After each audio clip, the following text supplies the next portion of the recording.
प्रेम से बोले श्री राधा कृष्ण महाराज की जय, श्री लक्ष्मी नारायण भगवान की जय।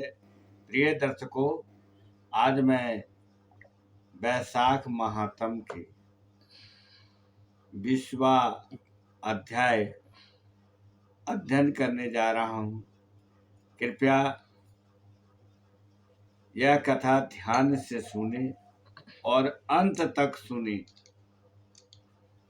अंत में सब्सक्राइब जरूर करें, शेयर जरूर करें।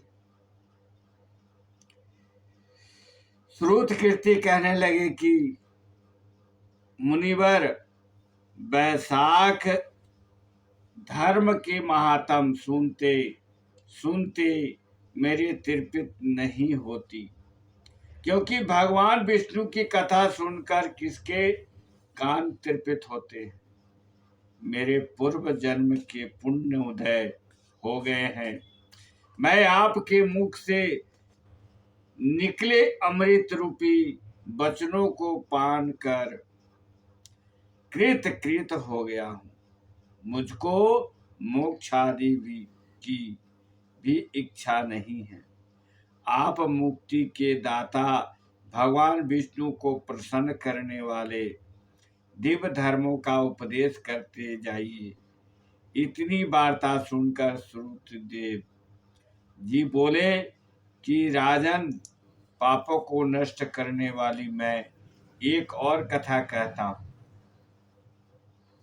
पंपातीर पर शंख नाम वाला ब्राह्मण सिंह के बृहस्पति में गोदावरी के किनारे आया और भीमरथी के पार कांटे युक्त पहाड़ी वन में गया, जहाँ न जल था न मनुष्य। वह मध्यान्ह के समय वृक्ष की छाया में बैठ गया।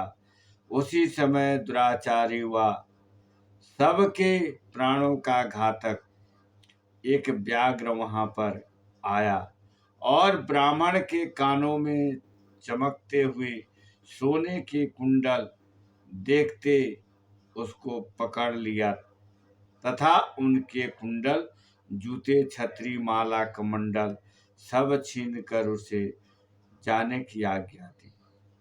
वह ब्राह्मण उस दुष्ट से छुटकारा पाकर धूप से जलते हुए उस कांटेदार वन में नंगे पैरे प्यासा हाय हाय करता हुआ कहीं ठहरता तो कहीं चलता चला जा रहा था कि उसके दया युक्त हाय हाय शब्द को सुनकर वह व्याघ्र, जो कठोर हृदय पापी एवं धर्म विमुख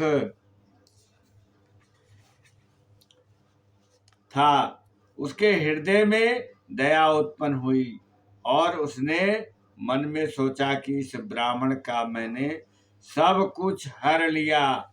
यह तो मेरा कर्म ही था, लेकिन मैंने इसके नए जूते ले लिए, तो अब इसको अपने पुराने जूते क्यों ना दे दे, जिससे इस ब्राह्मण के पैरों की रक्षा हो जाए।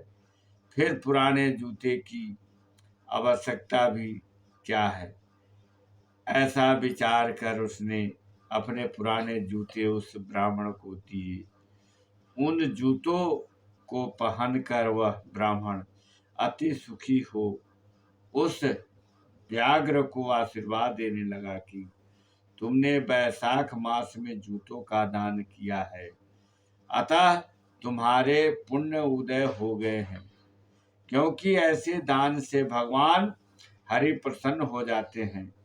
उस ब्राह्मण से इस प्रकार आशीर्वाद सुनकर व्याघ्र विस्मय से कहने लगा कि हे ब्राह्मण देवता, मैंने आपसे ली हुई वस्तु आपको लौटा दी है। इसमें आशीर्वाद की कौन सी बात है? जो आपने वैशाख मास में हरि की प्रशंसा की, सो यह वैशाख और हरि कौन है तथा उनका क्या फल है? ऐसे व्याघ्र के वचन सुनकर ब्राह्मण शंख विचारने लगा कि सब कमी का फल जन्मांतर में ही मिलता है। अतः ब्राह्मण बोला, हे व्याघ्र, तुमने मुझको पाप नाश करने के वाले जूते दान किए हैं, इससे तेरे पूर्व जन्म के पुण्य उदय हो गए हैं। भगवान तुम पर प्रसन्न है। उसी समय मृत्यु द्वारा कल्पित सिंह व्याघ्र के वध के लिए दौड़ता हुआ आया, परंतु बीच में देव कल्पित हाथी को देखकर पहले उसको मारने का उद्योग करने लगा। फिर उस वन में उस सिंह और हाथी का घोर संग्राम हुआ, जिससे वे दोनों थक कर गिर गए और एक दूसरे को देखने लगे। सब पापों के नाश करने वाली जो कथा मुनि ने व्याघ्र को सुनाई थी, वह उन्होंने भी सुनी, जिसके सुनने मात्र से ही उनके सब पाप नष्ट हो गए तथा पापों से मुक्त होने के कारण वह पशु योनियों को त्याग दिया। दिव्य शरीर धारण कर दिव्य विमानों पर बैठकर अप्सराओं से सेवित हाथ जोड़कर खड़े हो गए। उस मुनि ने उनसे पूछा कि तुम कौन हो और अकारण ही इस वन में एक दूसरे को मारने के लिए क्यों उद्यत हुए? तुम्हारी मृत्यु कैसे हुई? यह सब कथा विस्तार पूर्वक हमसे कहिए। प्रेम से बोलिए श्री लक्ष्मी नारायण भगवान की जय, राधा कृष्ण भगवान की जय।